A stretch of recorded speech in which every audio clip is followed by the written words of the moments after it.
What's your lasting memory? Like when you reflect on your time there at Duke, obviously the championship would be the one thing I'm sure you always go back to. But if there's something, even a personal moment, you and him, one thing that really affected you, maybe even, galvanized your relationship with him, is there something that you always go back to, reflect on? Booze, is it the time he put on your wave cap? Oh, boy. That's not what I had here. But, yeah,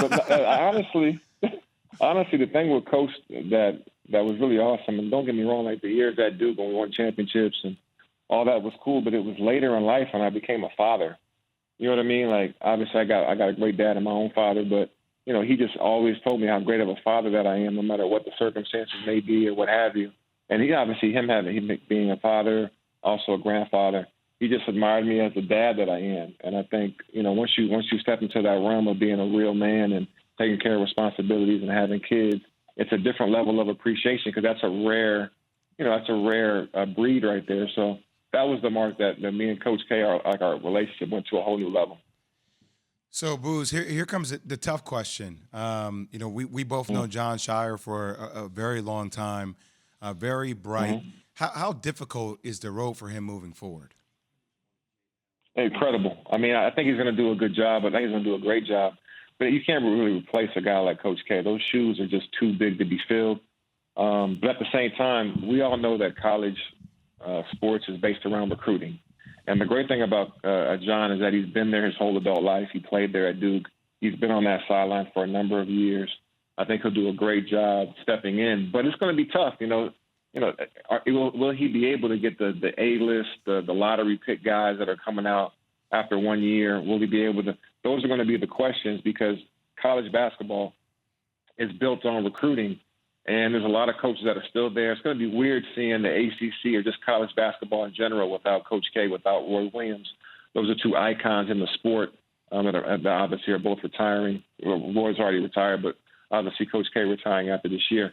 I think Jon's going to do a very good job. They got a very good team this year. They'll have a chance to have a Final Four team, maybe even win the championship this year with the group that they got coming in this season.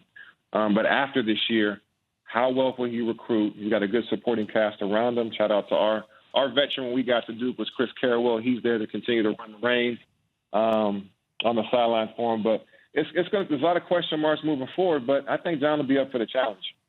Carlos Boozer, ACC Network basketball analyst and former Duke star, joined us this morning on Keyshawn, J. Will, and Zubin.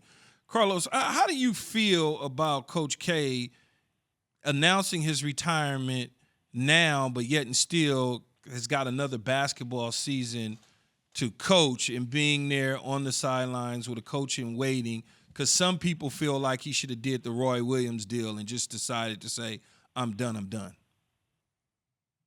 Yeah, I mean, is there really a right way to do it? I mean, listen, everybody got their own way, and Coach K's definitely done everything his way, the way he wanted to. And maybe it was one of those things where, one, it lets all the fans know, like, listen, this is going to be my last go-around. Kind of like we've seen with the Derek Jeter farewell. We've seen that before with Kobe's farewell. We've seen that before with a lot of different players. I think it's kind of awesome, actually, because it gets fans that are from all over the world to get a chance to look at the schedule, book your tickets, get out there to see him.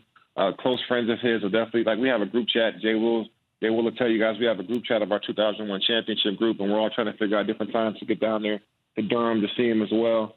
But ultimately, it gives all the fans that have, even honestly, even the haters will get a chance to see Coach one more time before he hangs it up. So I think he did it the right way, for me personally. Yeah. It gives Jon a heads up on how things are going to be. He's right there. I'm sure Coach will give him a few more tidbits, a couple more nuances that will help him as he steps into the realm when Coach retires after the season. But ultimately, for me, I think that was more for fans, to let them know, like, hey, this is my last go-around. If you got chance, if you got time to come check out a game, to come, say your farewell, this is the time to do it.